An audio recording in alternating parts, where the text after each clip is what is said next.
Welcome back to the Deep Dive. Great to be here. Today, we are undertaking, well, a pretty ambitious and incredibly detailed mission, actually. We're tracking the history of women's institutional rise within the Pakistan Army. It's a fascinating story and one that often gets overlooked or maybe oversimplified. Exactly. For many people globally, military service conjures up these very traditional, very specific images, right? Sure. Male-dominated, combat-focused. But the history of the Pakistani woman soldier tells a story of, well, consistent evolution. Women have repeatedly broken barriers with honor, discipline, and a profound professional pride. It's often underestimated, as you said. That's absolutely right. And this isn't just about, celebrating a few milestones here and there. It's really a necessary chronological deep dive into how an institution evolved. Okay. We're synthesizing sources that meticulously track this whole journey, looking at key military leadership eras.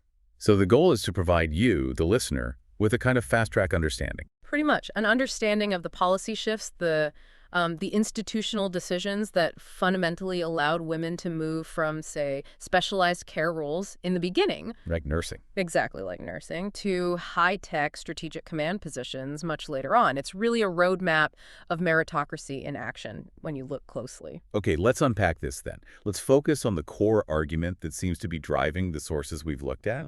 The research, and it draws heavily on analysis by writers like Zaheer, Ahmad, Meer, suggests that the Pakistani woman soldier has been this persistent, barrier-breaking force. Yes, consistently pushing boundaries. Proving that capability and patriotism, as the source insists, wear absolutely no gender.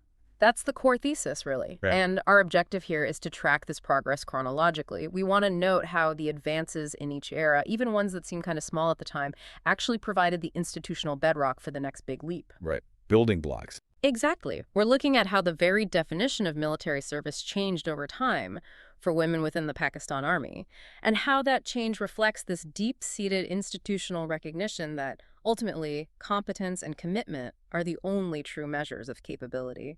So we're starting not with, grand pronouncements or radical shifts, but really with foundational necessity, where things began. Precisely. Let's begin with those early entry points, the decades we framed as compassion meets courage. A very fitting title, I think. Yeah. It captures the essence of their initial, absolutely vital roles. Okay, so when we look at the very early entry point for women into the Pakistan Army, the path seems quite clear, quite specific. It was, and vital, absolutely essential service in the Army Medical and Nursing Corps. Right. That was the initial footprint, the foundational role women established within the military structure itself. Exactly. And this foundation is just key to understanding everything that followed.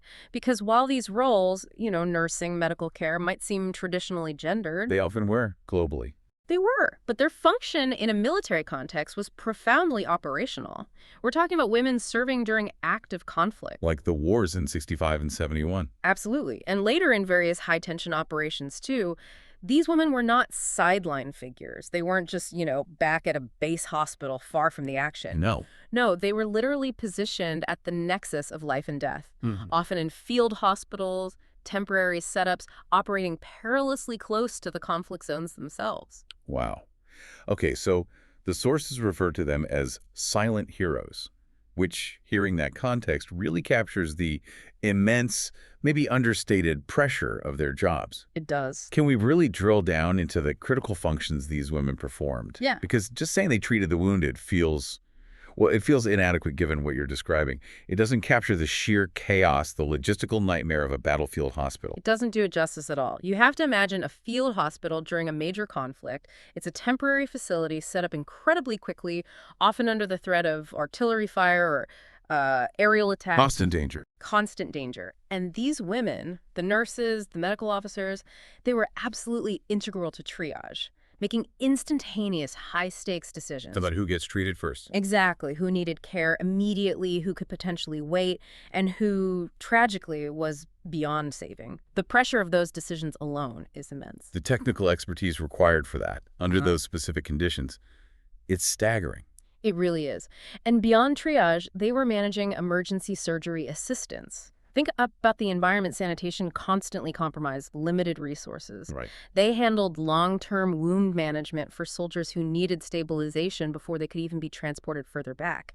And crucially, They were responsible for maintaining some semblance of order and perhaps even psychological calm in environments just defined by trauma, pain, and utter confusion. So their professional rigor, their discipline, their ability to perform under that kind of extreme crisis, Yeah. it directly impacted troop survival rates. Absolutely. And troop morale, too. Knowing that skilled medical care was available, even close to the front, makes a huge difference. So their service was highly operational, incredibly high stakes, and completely vital to the military machine's basic functionality. Undeniably. And the source argues that the compassion required for that medical role had to translate instantly into profound physical and moral courage when wearing the uniform. Precisely. That's the key link. This established the foundational, undeniable connection between service and heroism for women in the military. It wasn't, some symbolic role created for public relations. No, it sounds like it was rooted in absolute necessity. It was. When an institution, especially a very traditional military institution, relies so heavily on a group of people for its most critical necessity, which is the survival and recovery of its fighting force, well, that group earns deep, often immediate institutional respect. It has to. Okay, but let me play devil's advocate here for a second. Sure. Many militaries across the world, historically, initially allowed women only into nursing and maybe clerical roles. So was this initial entry point in Pakistan truly revolutionary, or was it just following a fairly standard traditional pattern? That's a really crucial question. And if it was following a pattern, how did the Pakistani context make it unique or perhaps more impactful down the line? Right. So while the role itself, nursing, medical, was traditional in a global military context, its impact here was, I think, amplified by two key factors. Okay. First, the repeated, immediate, high-intensity conflicts the Pakistan Army faced right from its inception meant their value was proven instantly and repeatedly. There wasn't really time for lengthy debates about capability when lives were on the line. Necessity forced the issue, basically. It did. And second, this initial proven competency provided a, let's say, non-traditional route into what was otherwise a profoundly traditional, very male-dominated institution. Ah, okay. So they entered through the gate of necessity, proving their competence under the highest possible pressure scenario, actual wartime service, without necessarily directly challenging the existing male combat structure right at the start. Exactly. And that's the strategic brilliance, perhaps unintended, of this foundation. It effectively neutralized many future arguments about their inability to handle pressure or discipline. Because what psychological or physical pressure could realistically be higher than running a field hospital under shell fire? Precisely. They proved discipline, rigor, crisis management were inherent qualities, demonstrated under the most extreme conditions. This documented competence paved the way for broader institutional acceptance later on, because the Army leadership had witnessed their commitment and skill firsthand in the most dire circumstances imaginable. So the key takeaway from these foundational decades is that women created this undeniable legacy. Essential, life-saving service that no one could later dismiss as merely auxiliary or just supportive. It was core. It was core operational capability, and this reliance on their skill in quite literally saving lives prepared the institutional mindset, perhaps subconsciously at first, to accept their competence in other areas, potentially areas related to saving the organization itself, which is what we see in the next phases of expansion. It created an internal logic for further integration. Yes, a logic based on proven merit and necessity. Okay, moving forward chronologically then, we hit what seems like a really crucial pivot point, a shift. The institutional shift away from purely medical roles into the core infrastructure of the Army. And this seems to begin under Field Marshal Ayub Khan. That's right. Our sources point to this era as the first significant expansion beyond that specialized care model we just discussed. And this transition is fascinating, as you said earlier, because it shifts the conversation. Yeah. It moves from direct physical care towards organizational control and influence.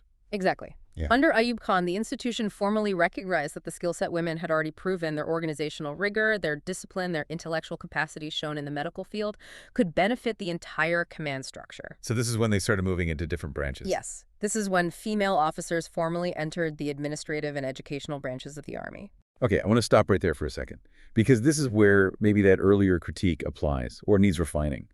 Moving into administration and education. It might sound a bit mundane, maybe less dramatic than treating bullet wounds under fire. It might sound that way on the surface, yes. But in terms of actually changing the internal architecture of the Army, it feels potentially immense. Mm. Why is this particular institutional step so significant? It's profoundly significant because you're moving from operating within a specialized unit, however vital, to shaping the very bureaucracy and the intellectual capital of the military as a whole. How so? In administration, for instance.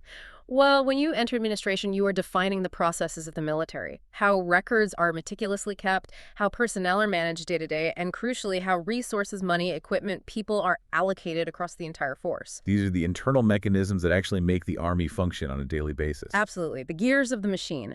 And when they move into the educational sector, think about what that means. They're shaping the professional military education system, the training, the instruction, even the mindset, perhaps, of future officers and soldiers. Precisely. They started shaping the institutional backbone. Think about the specialized institutions, military staff colleges, various technical training academies.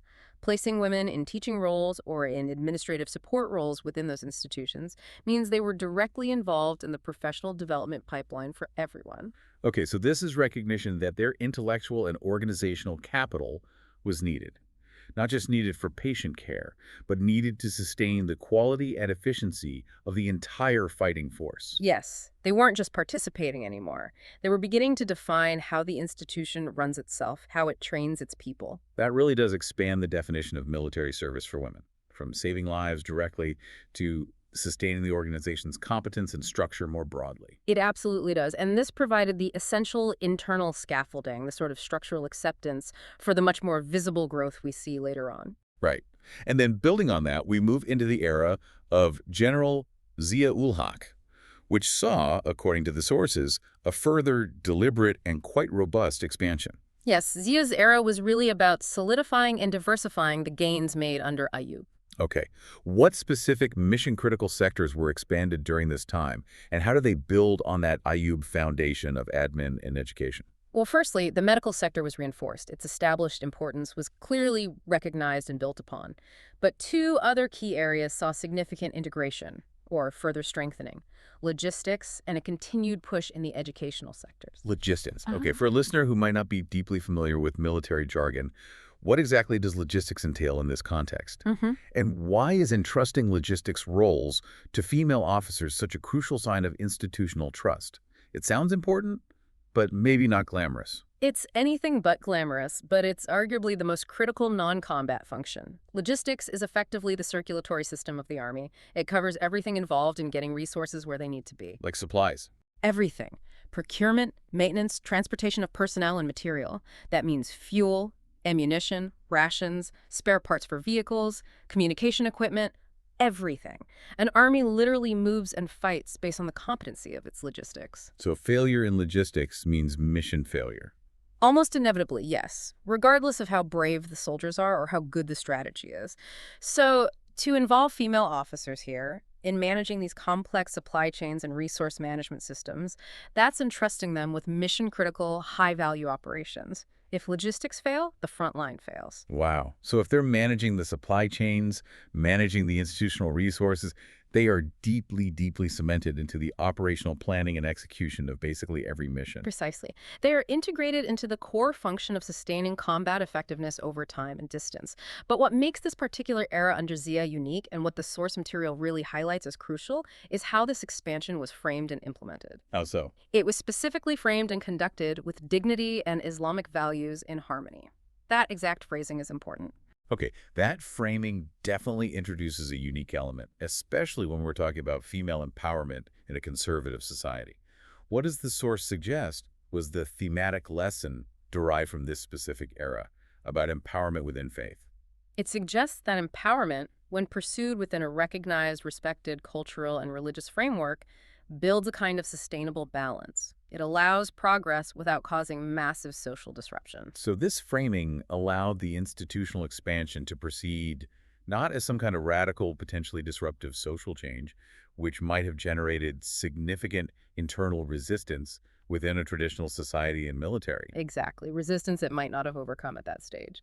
But instead, it was framed as a measured, dignified integration that was in line with core values. Absolutely. It was a very conscious, very strategic choice, it seems, to make the progress sustainable by aligning it carefully with established cultural and religious norms. How did that work in practice? Well, the military ensured that specific administrative rules and practical arrangements were put in place to maintain the dignity and respect for the female officers. Things like ensuring appropriate accommodations, codes of conduct regarding interactions, separate facilities where needed. These structural accommodations proactively addressed potential social or religious concerns. Which meant the focus could remain purely on their professional contribution and competence. That seems to be the key insight. It removed potential social barriers, allowing merit and institutional need to take precedence without getting bogged down in cultural debates. That's a really powerful insight into managing change within a specific context. The expansion was successful, arguably, precisely because it worked within the established social and moral framework, ensuring broad acceptance, or at least minimizing resistance, across the military ranks and probably in general society too. It avoided the perception that progress for women necessarily meant sacrificing core national or religious values. Correct. And the result was that the Ayyub and Zia eras, taken together, collectively solidified the presence of female officers in these core institutional roles. They moved decisively from specialized, albeit high-stress, care roles into broader, long-term support, infrastructure management, and command instruction. So they were now unequivocally cemented in the operational fabric of the Pakistan Army. Yes, deeply embedded. And this laid the essential groundwork, built that necessary institutional acceptance and track record for the most dramatic leap yet, which was still to come. It really sounds like the definition of strategic institutional change. Yeah. You build undeniable value and competence in essential, supportive, and structural roles first. It wasn't a sudden leap of faith. No, it was a clear progression of proven capability. Value, demonstrated consistently, always precedes high visibility and lasting institutional change, especially in traditional institutions. Okay, so this logical progression of confidence, of proven value, leads us inevitably to the point where that value translates into the highest level of visibility, the highest risk, and arguably the highest technical demand. This is the dramatic shift under General Pervez Musharraf, marking the beginning of sort of breaking the perceived physical limits in military service for women in Pakistan. This era is definitely the one that garnered the most international attention. It's probably the most well-known globally because it fundamentally changed external perceptions of what the Pakistani woman soldier was capable of achieving. Right. The groundwork laid in, administration, logistics, education that was critical internally, building acceptance within the forces. Absolutely essential. But the shift to high-stakes combat roles was a powerful, undeniable declaration both nationally and internationally. And the specific pivotal moment our sources highlight, the official decision to allow women into combat roles, had happened in 2006, correct? Yes. 2006 is the landmark year. While women continued their expansion across various branches of the Army itself, the most profound symbol of this shift was definitely in the skies, in the Pakistan Air Force. The fighter pilots. The establishment of the first batch of female fighter pilots, this just shattered historical perceptions, those ingrained assumptions about physical and psychological limits for women in the military context. And we need to be clear, this isn't just, flying a large, stable transport aircraft. Yeah, it's very different. Very different. This is mastering high-G maneuvers, incredibly complex weapon systems, advanced avionics, and performing high-stakes operational combat missions under extreme pressure. This move requires incredible institutional trust, doesn't it? Why do you think the Air Force was chosen as the point of entry for combat integration rather than, say, infantry or armor?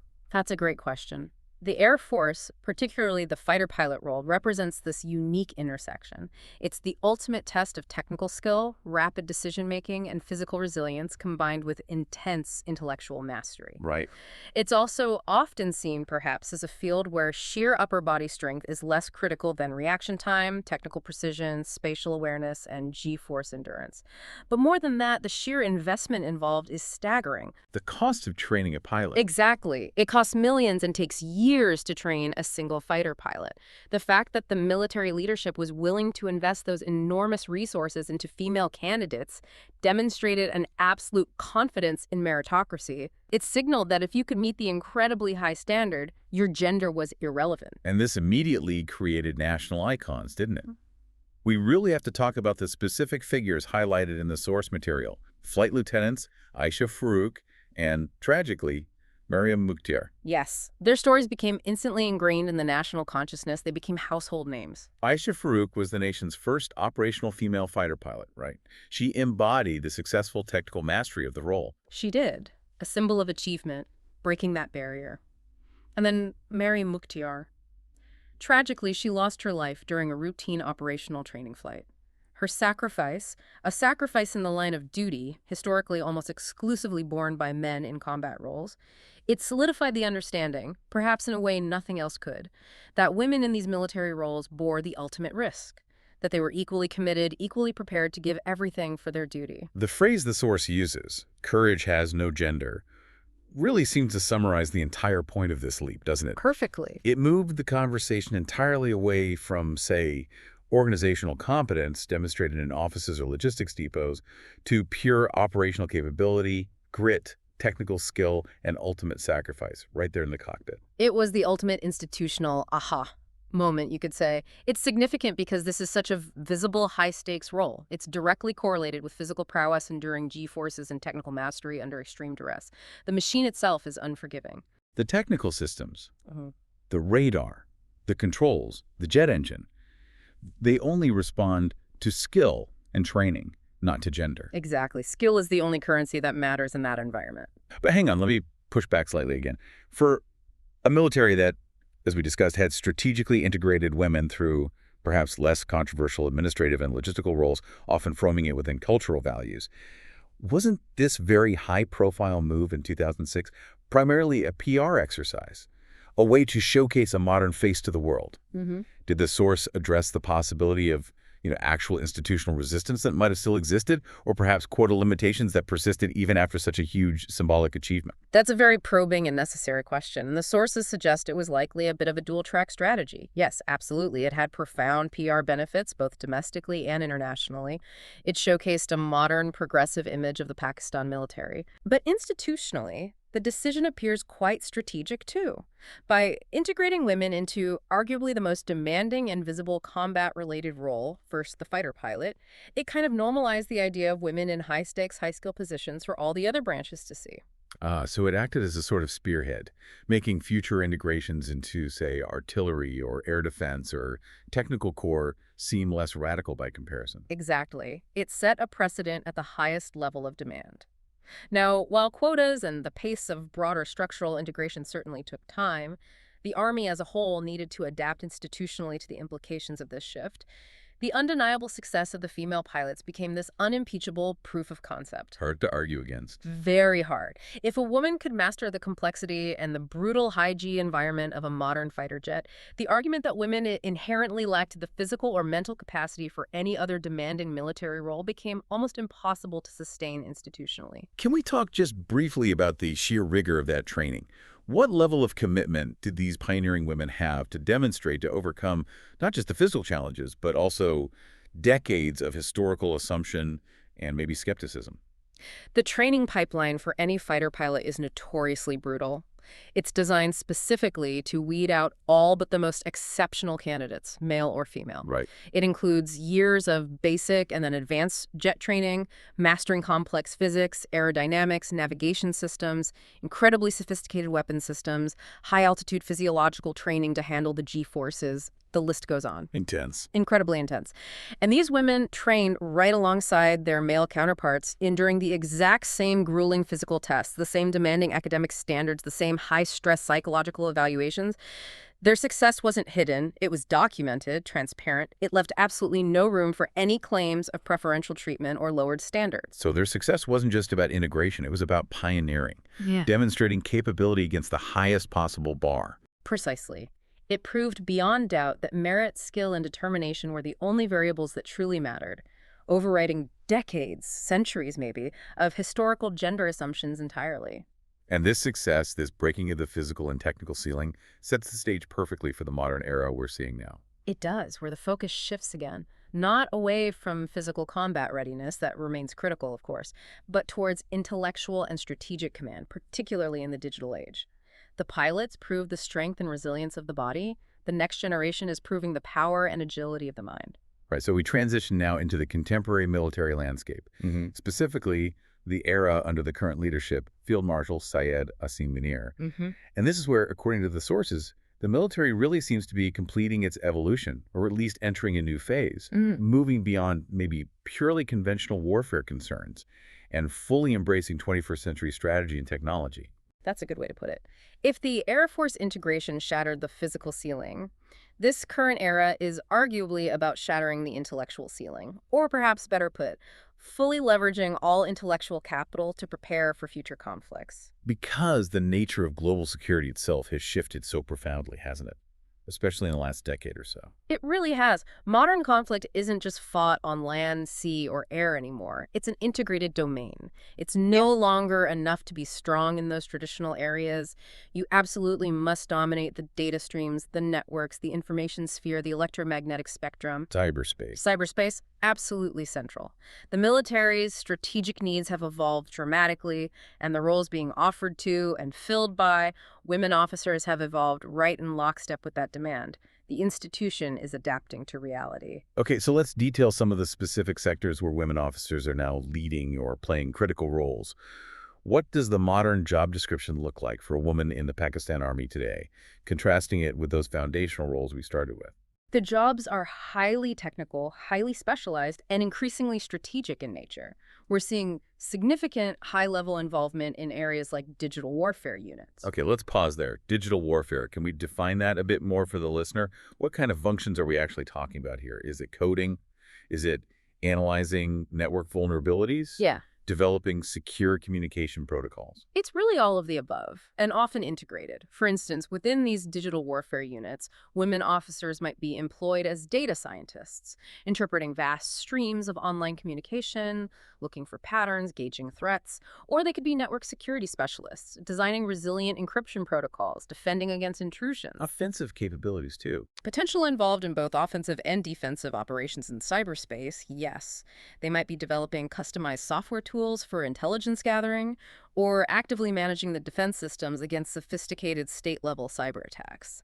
These are roles that require exceptional analytical skills, mathematical proficiency, often advanced degrees in computer science or engineering, and constant adaptation to new threats. That is just a universe away from administering high-V drips in a field tent, isn't it? It is indeed. It speaks volumes, really, about the value the Army now places on intellectual capital, on technical expertise. It absolutely does. It shows the Army is focusing purely on maximizing talent, wherever it exists, to meet these critical next-generation security challenges.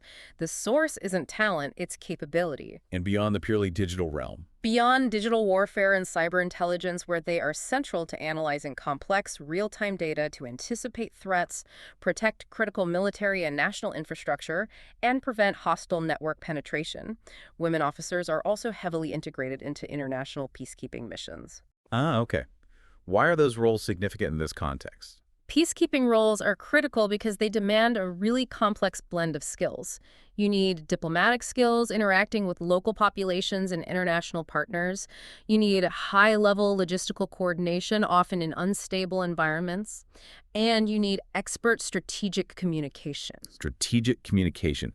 That's fascinating here because it reflects that shift towards managing narratives, managing information flow, handling diplomatic engagement skills that are absolutely crucial in both non-combat operations like peacekeeping, but also increasingly in modern hybrid conflicts. It's the ultimate soft power application, in many ways. Placing women officers in these strategic communication roles demonstrates a clear recognition of their capability to influence and manage perceptions, both domestically and internationally. They're shaping how the world views the military's operations, its role in stability. These are high-level roles requiring nuanced strategic thinking, often involving direct interaction with foreign militaries, NGOs, and international bodies. So the modern Pakistani woman in uniform, as described in our sources, is, and I'm quoting here, not just defending, she's leading, coding, and commanding. That quote captures it well. The integration seems to have become truly comprehensive, covering all facets of modern warfare and national security. The contrast with the foundational roles is stark, but also logical, isn't it? It's deliberate and logical. The nurse in the field hospital proved competence under extreme physical crisis and chaos. The cyber officer proves competence under intense intellectual and systemic crisis. Both roles are utterly essential to national security, but they engage fundamentally different forms of capital. And it proves that the female officer cadre is versatile enough for the full spectrum of defense needs. This shift into cyber, digital warfare, strategic comms, it really shows a proactive investment in technical expertise that, in many ways, transcends the traditional need for physical combat prowess alone. Yes, it does. And it unequivocally places women officers right at the center of future security planning and execution. It feels like the ultimate meritocratic assessment, doesn't it? In the digital domain, particularly, the only metric that really matters is expertise, efficiency, intelligence, results. The military, by placing women in these highly sensitive, intellectually demanding roles, which are undeniably the future of defense strategy, signals very clearly that it views female officers as absolutely central to its future operational effectiveness. They're not just filling administrative gaps anymore or providing support. Not at all. They are defining capability in next-generation warfare domains. They're identifying and filling the Army's capability gaps in these critical, future-focused areas. So if we trace the arc, the foundational decades proved their courage and resilience under fire. The intermediate eras proved their institutional competence and reliability in admin and logistics. And this current era proves their cutting-edge intellectual capacity, their supremacy even, in areas like coding, data analysis, and strategic command. It's a holistic, full-spectrum integration story. And critically, it ensures that as the nature of warfare continues to change, and it's changing faster than ever, becoming more technical, more data-driven, more reliant on networks, women are already positioned in leadership and command roles within those crucial fields. They're ready to adapt and maintain that technological edge. They've moved beyond just being participants. They are now actively helping to define the strategy for Pakistan's future security. It's quite a transformation. A truly impressive timeline. Progress-driven, it seems, consistently by institutional necessity and proving merit. #tag outro. Wow, we've covered decades of really profound institutional evolution in this deep dive. We've tracked the Pakistani woman soldier quite literally from the triage tent right up to the Cyber Command Center. It's been quite a journey. Let's try and synthesize this entire journey now, just to give our listener a clear, memorable timeline of this progression. A final takeaway. Absolutely. This synthesis is really the essential takeaway if you want to understand the strategic pace and the logic of the change. If you track the progression of roles, the institutional strategy becomes remarkably clear, unfolding across 4 distinct stages. Okay, stage 1, the early eras. This was, as we called it, foundational care.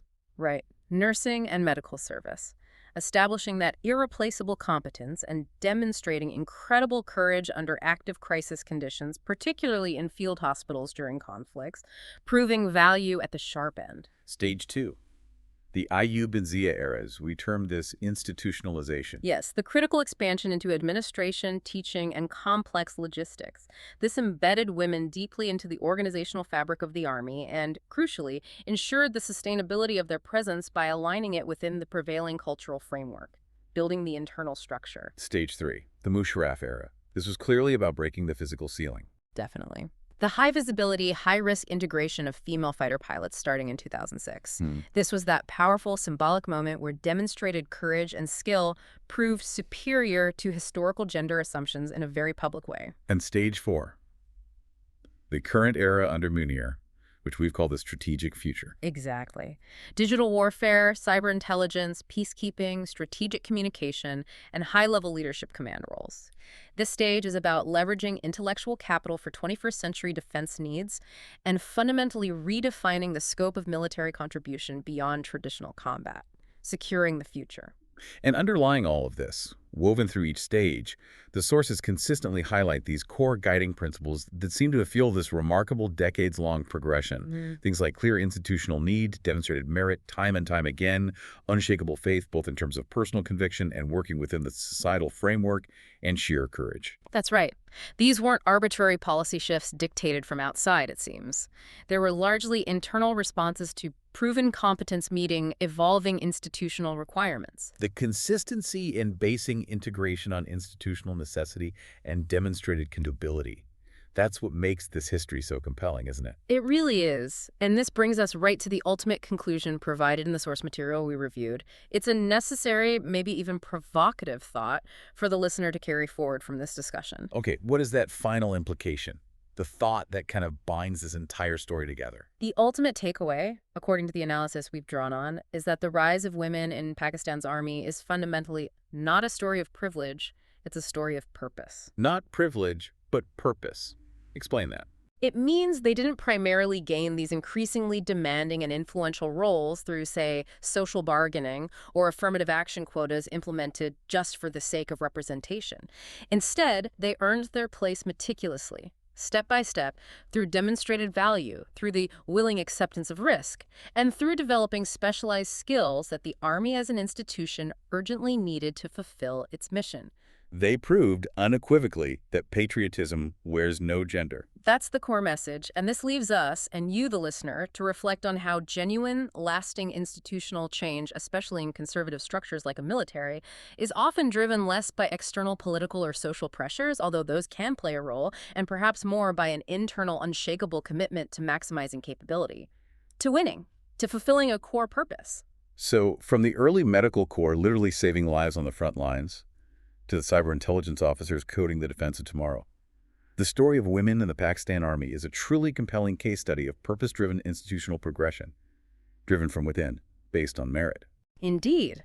It demonstrates that when a defense force genuinely commits to maximizing its entire talent pool based purely on merit and mission relevance, the capabilities of that force, and by extension the security of the entire nation, benefits exponentially. A profound point to end on. Thank you so much for meticulously guiding us through this extensive and really fascinating timeline. It's always a pleasure, a really important story to understand.